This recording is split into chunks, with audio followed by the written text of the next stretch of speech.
Claim payment for finding the data. You submit the job is finished and await the response. A few moments later, a message pops onto the screen. Good work out there, kid. Here's the money I promised you. Okay. 1,100. Not actually very much, but that's okay. View all active jobs. No. Nope. View go to jobs. View pending jobs. We've got 3. Geomantic sabotage, data retrieval, restaurant job. Okay. There are his ways. Okay. So, which do we do? Let's do this one.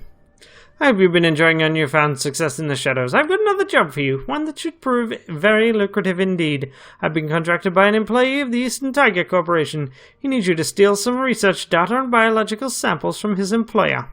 The man's name is Tigarth Wright. Until recently, he was a researcher on a genetic engineering project. He was cagey with the details, but I gather it centered around phenotypic alteration and postnatal genetic enhancement. Unfortunately for Wright, he's got a conscience. Stupid man. Luckily for us, he's willing to pay to have his conscience assuaged. Wright's project was apparently quite horrible. Experiments on living children, total disregard for biomedical ethics or safety, and when Wright raised concerns, he was taken off the project. He's decided to step outside the bounds of the law and expose their wrongdoing to the world. The stag, you see, is that his wife and child live in Seoul. Not quite the heart of Eastern Tiger's power, but close enough. He's afraid that if he releases the information himself, they'll be taken prisoner and used as leverage. The idiot should have thought of that before, but that's not our problem. The samples and data are currently on an Eastern Tiger cargo ship, the MV Nalchi, sailing near Hong Kong on their way to Seoul. The storm slowed the ship down, so you don't have to go right away, but don't take too long. Let's do this. Go to Captain Jomo. It is a deal. Okay. Done and done. So, let's just go and murder some people. Okay, so what do we have? MTR to meet Dreamland. That's the, point of no return bit. So, yeah. That's why it's not in our list of active jobs. I'm just assuming that, yeah, I was right. Come on, Jomo, win or lose, maybe buy yourself a new hat. Yeah, sure. Stupid game, it always cheats me, never a good hand. Now, kindly send you, La. You're gonna need Captain Jomo to take you to play pirate. That's right. Okay, let's take Gaichu, let's take Rakta, and let's take Gobbo. I always want someone that can heal. And I think we've got everything else we need. Probably should get more programs, but it'll be fine. I mean, Rakta is somewhat redundant, but 3 drones is better than none. Or 2. The ride out to the Nalchi is nerve-wracking. Captain Jomo seems an expert pilot, but massive waves threaten to scuttle a small boat at every turn. Deep thunder rolls in the distance, and at the edge of your vision, lightning occasionally illuminates your target, the MV Nalchi. As Jomo pulls your craft directly up to the bow of the Nalchi, where you're least likely to be spotted, he throws a rope ladder up over the side, hustling you aboard before pulling away. It's time to get to work. Okie dokie. Yep, that is all fine and dandy. Don't really remember this one much. Climbing onto the foredeck of the Nalchi, you pause to catch your breath. The cargo ship rolls and pitches with the waves that batter her sides, and rain assails the deck. Deep thunder rolls overhead. After a tense moment, waiting for the inevitable alarm klaxons, you hear nothing but the storm. I hear nothing but the storm, and I smell no adrenaline in the air. I believe we've arrived undetected. We'll want to keep low and stay behind cover. The storm is making it nearly impossible for me to hear. It'll be much worse for the security on the ship. They'll most likely not notice us if we keep out of sight. If we are seen, they'll be forced to use wired alarms, as the storm will make using their radios next to impossible. We should hit them with all possible speed before they can rouse the rest of the ship. Okay, so this is a stealth section. And ironically, for a game that is built around stealth, a game that is thematically built around sneaking, the stealth system in this game is kind of primitive and kind of shit. Alright, but fortunately we have Decking 5. This is a simple interface for the notches above deck systems. Drainage, running lights, water pressure, and cameras. Most of the systems seem to be basic enough that you wouldn't be able to do much with them. The camera feeds don't appear to be broadcasting to the bridge, they're going straight to recording. With a little work you could change that and get a better view of the deck. Damn Skippy. A few moments later, you've rebooted the top deck cameras and patched them over to your comlink. No one on the ship will know, but you have a great view of the guards. It looks like these cameras are isolated from the below deck cameras, however. To gain access to those, you'll have to get inside the ship. Okay, anything else? I assume I can't actually go up there? Nope. Okay, so here is our camera. So we can see the security conjurer is making tracks like that. Got another guard over here. Ah.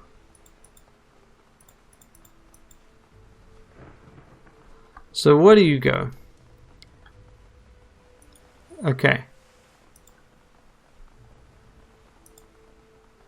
If I run, I'm assuming... Nope. I was wrong.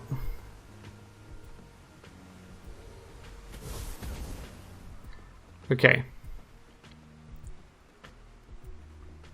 Now, I need to activate bots. That looks like the alarm, right? So what we do is we activate bot, and we hack. I was hoping that only I would count, but I was wrong. Really? Just literally can't hack anyone. Alright, fine.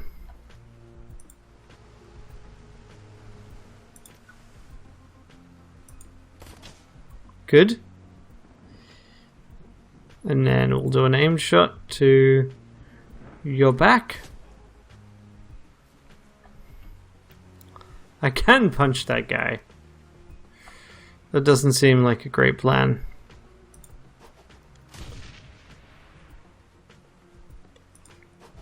Two, and then I guess three. Come on. So close. Got you.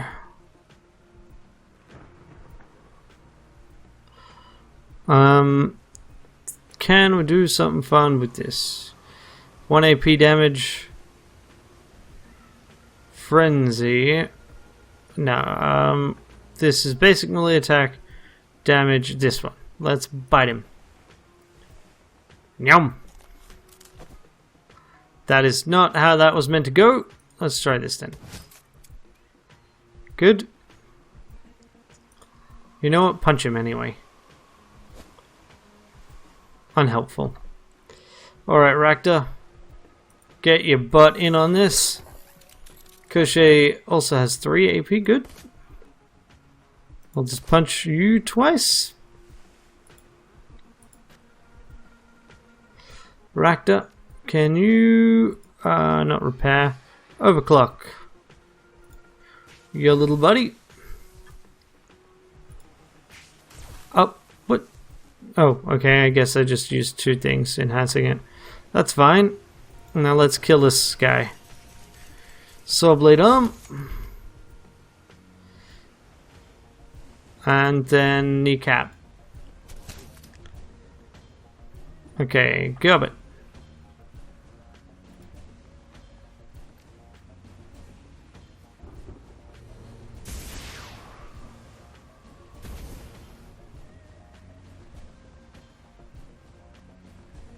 Good, good, good. Okay. At least we're winning this fight, right? And you died? Good.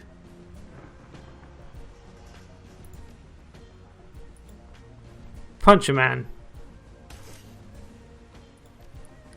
Claw a man. Good. Okay, unfortunate, but fine. Out of curiosity, there's no, like, optional objective here to get down there without being spotted. Okay. You know what? Let's just go here and save. Okay, so we got 4, and there's their security panel.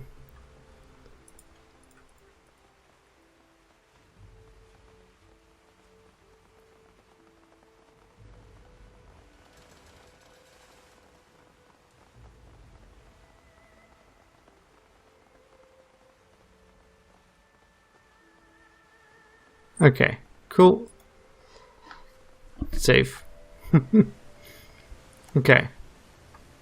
So, fortunately, most people are just looking at fucking walls like idiots. Okay. So, you're gonna walk down here. And then around.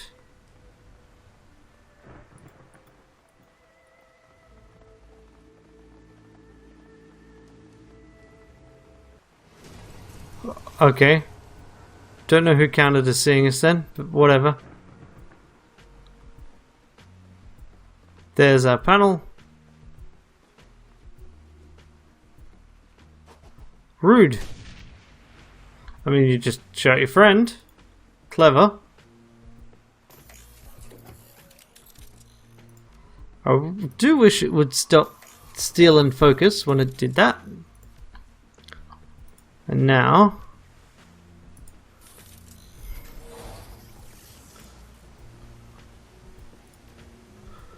Oh, okay, so if I go here...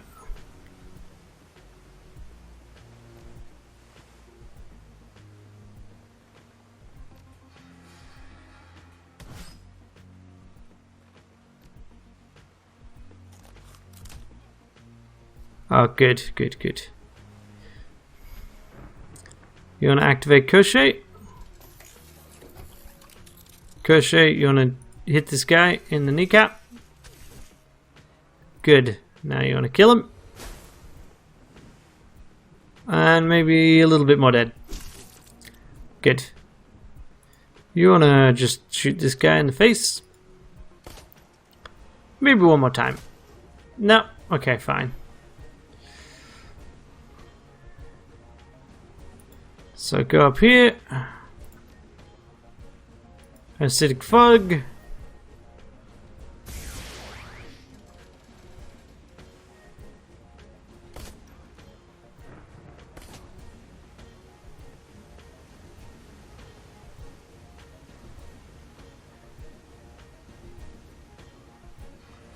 How can I not target or whatever? You know what? I'm just going to move out into the open. Clunk. Come on! Again? Clunk? Better. Yeah, you keep patrolling. It's fine.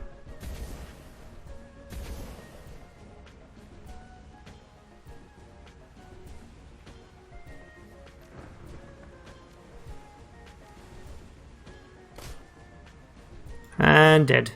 I said and dead. How dare you, sir?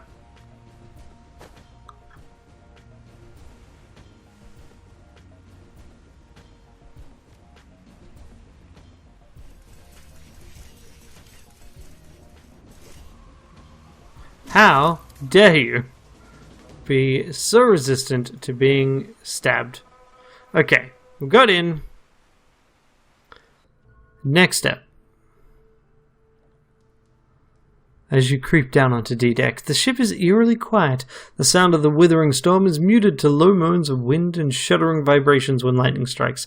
Collecting yourself, you listen carefully for any other sounds. Nothing. Your presence on the ship appears to be as yet unnoticed. Nicely done. We're almost to the goods and the rest of the ship's got no idea we're here. Fighting down here will definitely get their attention, though. Let's play it smart. We get the goods, radio our pickup, get out. Yes, let's take it slow. No mistakes this part in. Far.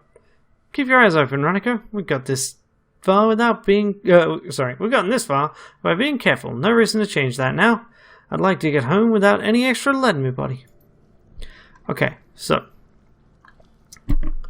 let's see. Slow is what? Hey, diagnostic computer. This computer appears to be for monitoring and controlling ship systems, power routing, alarm systems, and bill punch. Like everything else on the analogy, it's an obsolete piece of junk that doesn't even have a VR interface, just a touchscreen and a keyboard. If this controls ship systems, perhaps we could draw the guards away to a different deck by triggering a false alarm. Let's look at the power routing systems. It appears to be connected only to some low-level ship functions, sewage control, HVAC, and battery backup control. Not much you can do with those. And the alarm systems, we can definitely fake an alarm. Fake a voltage overload somewhere else on the ship. Okay, cool. So, we'll keep that up our sleeve.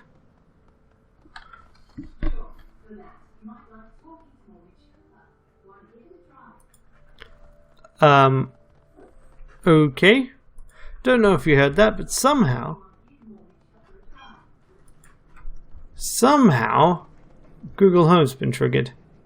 This panel door is hanging open, the wires inside sparking occasionally. Looks as though someone was recently in the process of working on the cabling but was called away. This might provide useful access to ship systems. Let's rewire the cameras. Yeah, they were upgrading the cameras. Okay, so we know that they're in there, and they're down there. Okie dokie. So, we'll have a quick look-see in the other rooms.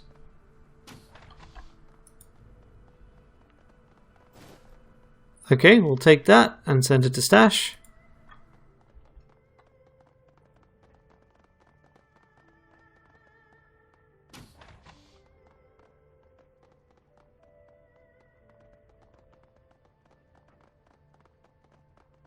And there's the dunnies.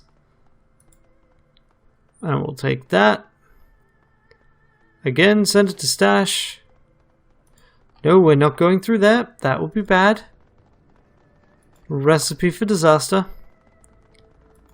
Okay, so we'll check out down here. Ooh, having control of those cameras is so useful. Okay, fire suppression controls, and what's this? So firstly, we grab whatever this is. Yep, it's a deal. Treasure trove, really. This is a fire control panel for the fire controls and water pumps. Knobs and switches here can cut off or supply water to anywhere on the ship with an outlet. The readouts indicate the fire suppression system doesn't have any safety locks engaged. By adjusting it, you could flood the hallways leading to this deck, slowing down any guards trying to... Okay. So basically, we could slow down attacks on us, but then we'd still run into trouble. Okay, so with that done, what we're going to do is we're going to do the fake an alarm thing.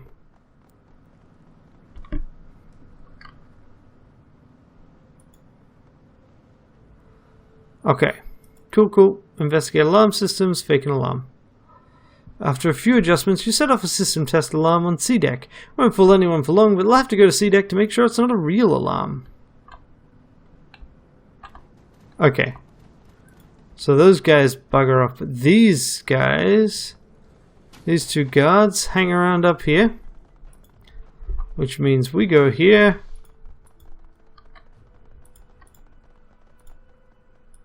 I said we go here. I'll take that, send it to stash, and we will send a drone through. Oh, there's nothing there.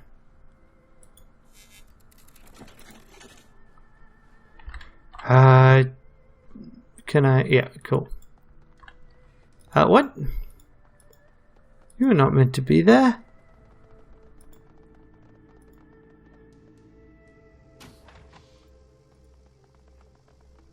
Okay. Development diary, project overview, phenotypic alteration. Okay, file 1. Initial research into the metagenetics presents a singular challenge, to wit, the study not of genes themselves, but of the interaction between genetics and the unseen world of astral space. If the creation of a particular metatype or magically expressed phenotype was as simple as a recombination of given amino acid sequences, then the creation of mages would be as simple as the expression of a given eye color or skin tone. Unfortunately, such expressions are far more complex. The expression of traits previously considered to be supernatural is a complex interplay between mundane DNA, the condition of the ambient manosphere at the time of the development, and interactions between genes and what we have dubbed astral shadows. In the interactions between genes... we've already said that. Any research into these is fraught with difficulty due to their resistance to traditional, that is to say, technological instruments. Ergo, Omega Sequence #35G is a project decoupled from the usual safeguards against project overruns. We've been granted extensive magical assistance in our pursuit of higher metagenetic understanding, as well as autonomy from legal concerns. As such, Omega Sequence project materials must be kept in Eastern Tiger secure facilities only. Deviation from this may result in local law enforcement interests, and subsequent cleanup costs can be prohibitive. Okay. And phenotypic alteration. It's a key process that allows for Omega Sequence project to progress. Ordinarily, an organism's phenotype is set and cannot be changed after a very early point in development. Morphology, phenology, replication processes, any alteration in coding sequence of a living organism is invariably fatal, except in the case of Omega Sequence. A combination of alkylating agents, ambient mana control, and potent alpha emitters allow us to control the replication of the Omega Sequence metagene. This is accomplished through alteration of the interactions between DNA and their astral shadows, the building blocks of metagenetics and mana-based abilities. To understand this concept, consider an Indonesian shadow play. The story one watches is not of the puppets, but the shadows they cast. A skillful puppeteer manipulates not just the puppets, but the space between the screen and the viewer. So too it is with metagenetics. Magical aptitude, metagenetic traits, and formerly unknown parazoology are revealed when mana levels reach a sufficient point to allow the astral shadows of DNA to engage in their delicate, powerful dance of replication. To change the metagenetics of an organism, we do not manipulate only the subject's DNA, but the space between that DNA and the astral plane. We cast the requisite shadows, engendering change that cannot be explained solely by base pairs, alleles, and nucleotides. Control is our challenge. Control is a delicate art. It requires patience and perseverance, as well as scientific acumen. But with a fine enough degree of control, we will be able to replicate magical abilities, trait expression, and black swan effects. It's actually really cool, conceptually. It's like, how do we explain why orcs, trolls, goblins, a bunch of magical beings and creatures only show up when magic is high enough, but do it in a pseudo-scientific way? Well, turns out, genes kind of can end up doing natural spellcasting to a certain degree. What are these black swan traits? Individuals born during events which cause ambient mana to spike have been known to express extreme magical potential and meta traits not possessed by the majority of their metatype. Research into Homo sapiens nobilis subjects born during their awakening, for instance, indicate that ordinary elven longevity simply does not apply. There's no upper bound to the telemetric regeneration. Effectively, they appear to be immortal. So you can see why that would also attract attention, right? The goal of the Omega Sequence project is to harness and unlock these black swan meta traits, beginning with the question of the longevity factor in Homo sapiens nobilis. Treatment for extending human lifespans already exists, of course. Organ transplantation can extend life by up to 50 years, and leonization can theoretically extend life for several hundred. Yet the drawbacks of these are apparent to any who scratch the surface. Leonization is prohibitively expensive and erodes a patient's essence with every treatment, leading to eventual systemic collapse. Organ transplants can preserve the body, but plaques build up in the patient's neural tissue, and the patient must take a cornucopia of immunosuppressants for the rest of their life. True longevity lies in preventing aging from occurring at all. Omega Sequence #358G, it represents our most advanced metagenetic prototype yet. Preliminary research indicates that the test clone's age will lock at 19 years and progress no further. In order to test this, we've induced artificial aging of the clone through our fast grower organ replacement process.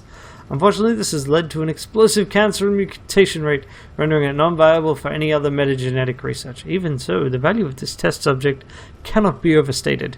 So, they made a kid, they messed with their DNA to make them immortal, and then made them rapidly physically mature and gave them cancer. Good job. Let's take that data and wipe it. Good. Next. The cold storage tank and attendant machinery are lit from within the organic soup by flickering baleful lights. The tank containing Omega Sequence 35-8G chugs quietly with the hum of pumps and coolant. As you look at the tank, the fluid shifts and there's a soft thump as a massive organic matter drifts up against the glass. A pale, lidless eye stares at you from within the tank. The face it resides in is a ruined mass of tumors and scabrous pustules, a mutated mass of teeth and indeterminate growths dominating what should be the nose and mouth region. As it looks, it fixes its lone eye on you, the pupil flickering back and forth as it tracks your motions. Gobbert gasps and quickly slaps a palm against the tank. She peers at it intently for a few seconds, and a deep shudder rolls through her body. She turns to you, her voice barely above a whisper. Ranneko, this thing's alive. I don't think it's intelligent, but it's definitely living, despite being mostly made of cancer and disease. Curious, this creature does not appear to be in pain, despite the rampant disease that runs through it. The aura appears metahuman, but different somehow. I don't care if it's not in pain, Nibbles. This thing deserves to be put to rest being forced to live like this. Please input command.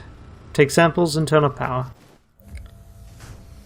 After a few moments of whirring, a small drawer opens to present you with a rack of vials. Each one contains a scrap of tissue. You power down the machinery, the lights in the vat dim, and the creature slowly closes its single eye. As the last hum of power fades, the creature drifts away from the glass. With the data and tissue samples ready, secured, you're ready to make your exit from the Nalchi. Pulling out your comlink, you dial Captain Jomo. Jomo is listening. Are you ready for pickup, my friend? We're standing by and have eyes on the ship. Make it fast. Come get us. We're done here.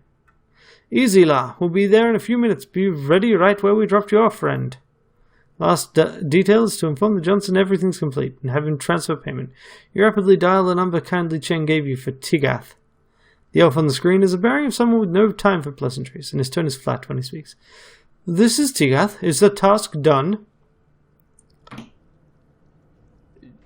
We're done here. You can release the data at a time and side of your choosing.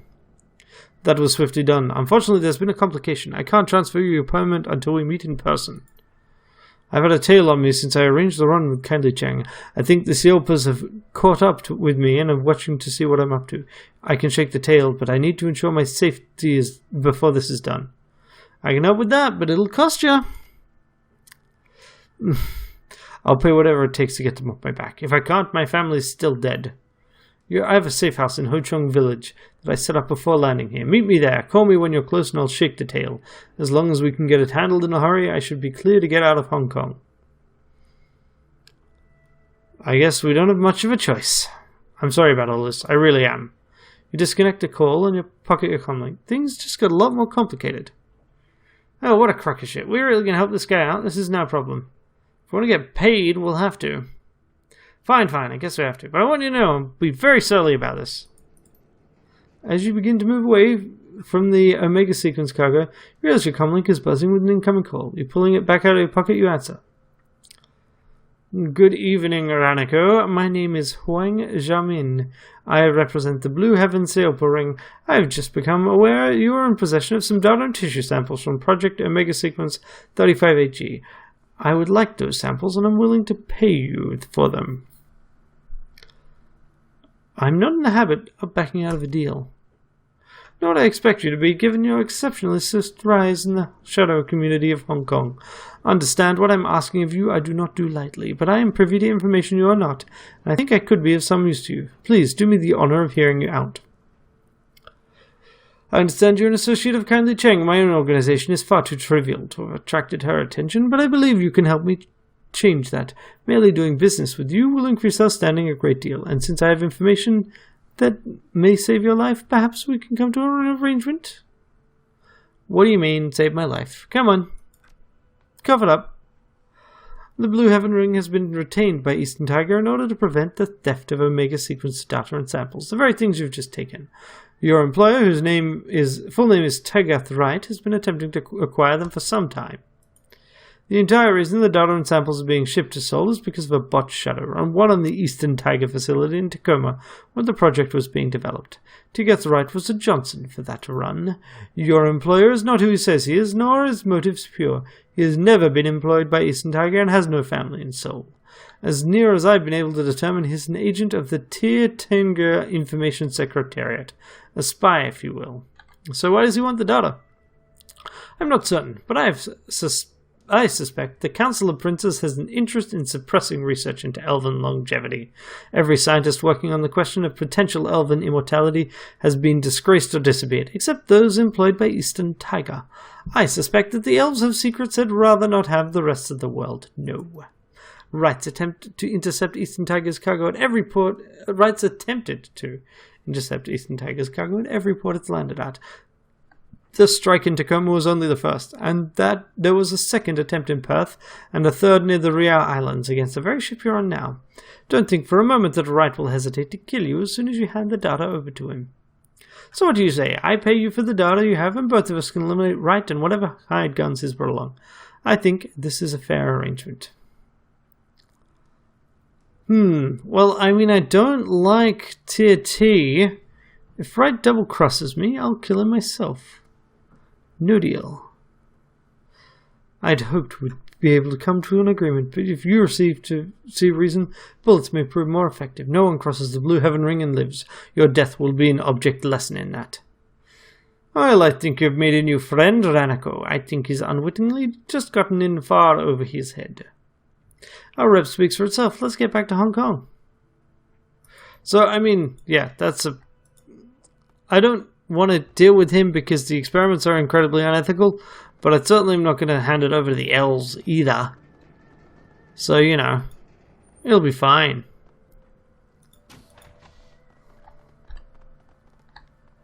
Let's get out of here. And hopefully we can avoid having to murder the last set of guards when we do that. How do we get out? It must be over here. What, really? Okay, fine.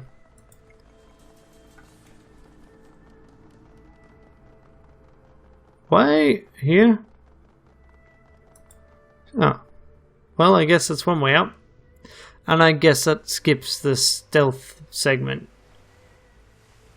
Okay, and off we go!